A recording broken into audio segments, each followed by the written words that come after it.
சற்று முன் கிடைக்கப்பெற்ற மிக மிக முக்கியமான செய்தி ஒன்று வெளியாகியுள்ளது.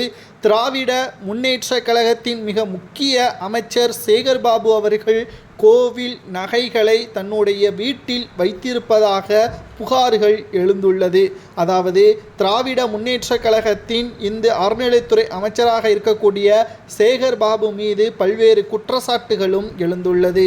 கோவில் நிலங்களில் கல்வி கட்டிடங்கள் கட்டப்படுவதற்கான ஏற்பாடுகள் செய்யப்பட்டு வருவதாகவும், கோவில்களில் கரண்ட் பில் அதாவது மின்சார கட்டணம் 1 கோடி வரை மதுரை மீனாட்சி அம்மன் கோவிலில் கெட்ட தவறியதாகவும், மின் கட்டணம் செலுத்தாத காரணத்தினால் மின் துண்டிப்பும் செய்யப்படுவதற்கு ஏற்பாடுகளை மாநகராட்சி செய்ய ஏற்பாடுகள் செய்யப்பட்டிருப்பதாகவும் புகார்களை கொடுத்துள்ளது.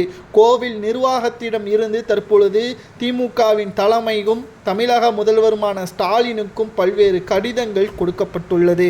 அந்த கடிதத்தில் கோவில் பணம் எங்கே செல்கிறது, யார் வீட்டிற்கு செல்கிறது என்ற முதலாவது கேள்வியும், கோவில் நிலங்கள் என்பது கோவிலுக்கு சொந்தமானது, அதில் கல்வி கட்டடங்கள் கட்டப்படுவது தவறு கிடையாது, முதலில் அந்த பணத்திலிருந்து கோவில் வளர்ச்சிக்கு செலவு செய்துவிட்டு மற்ற பணிகளில் ஈடுபட்டால் எந்த ஒரு தவறும் கிடையாது.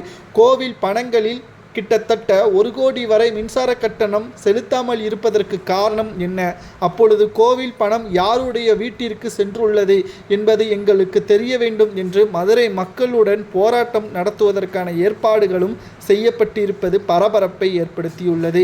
சேகர்பாபு அவர்கள் தற்பொழுது நாங்கள் நியாயமாகத்தான் ஆட்சியை நடத்துகிறோம், கோவிலில் இருந்து 1 ரூபாய் கூட சொந்தமாக நாங்கள் பயன்படுத்துவது கிடையாது என்றும் தெரிவித்திருந்தார்.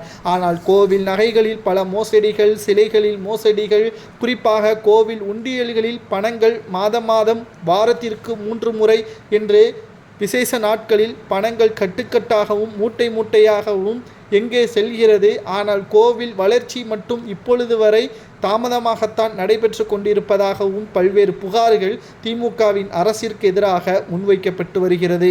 இதற்கு நீதி கிடைக்க வேண்டும், இல்லை என்றால் நாங்கள் போராட்டத்தை நடத்துவோம் என்பதற்கேற்ப மதுரை மக்கள் தெரிவித்திருக்கிறார்கள். ஏற்கனவே சேகர்பாபு அவர்கள் கட்ட பஞ்சாயத்து நடத்துவதாக பல்வேறு புகார்களும் எழுந்துள்ளது. இந்த நிலையில்தான் கோவில் நிலங்கள் மற்றும் பணங்கள், நகைகள் அனைத்திலும் தில்லுமுள்ளு செய்யப்பட்டால் நிச்சயமாக அதற்கான தண்டனை கிடைக்க வேண்டும். கோவில் நகைகளில் யாராக இருந்தாலும் கை வைத்தால் நிச்சயம் அதற்கான தண்டனையை செலுத்த தவறினால் நிச்சயம் மக்கள் போராட்டத்தில் இறங்குவார்கள். உண்மையான நீதி கிடைக்கும் வரை நிச்சயமாக போராட்டம் ஓயாது என்றும் மதுரை மக்கள் கூறி வருவது சரியா தவறா என்பதையும், ஒருவேளை சேகர்பாபுவாக இருந்தால் என்ன தண்டனை வழங்கலாம் என்பதையும் கூறுங்கள்.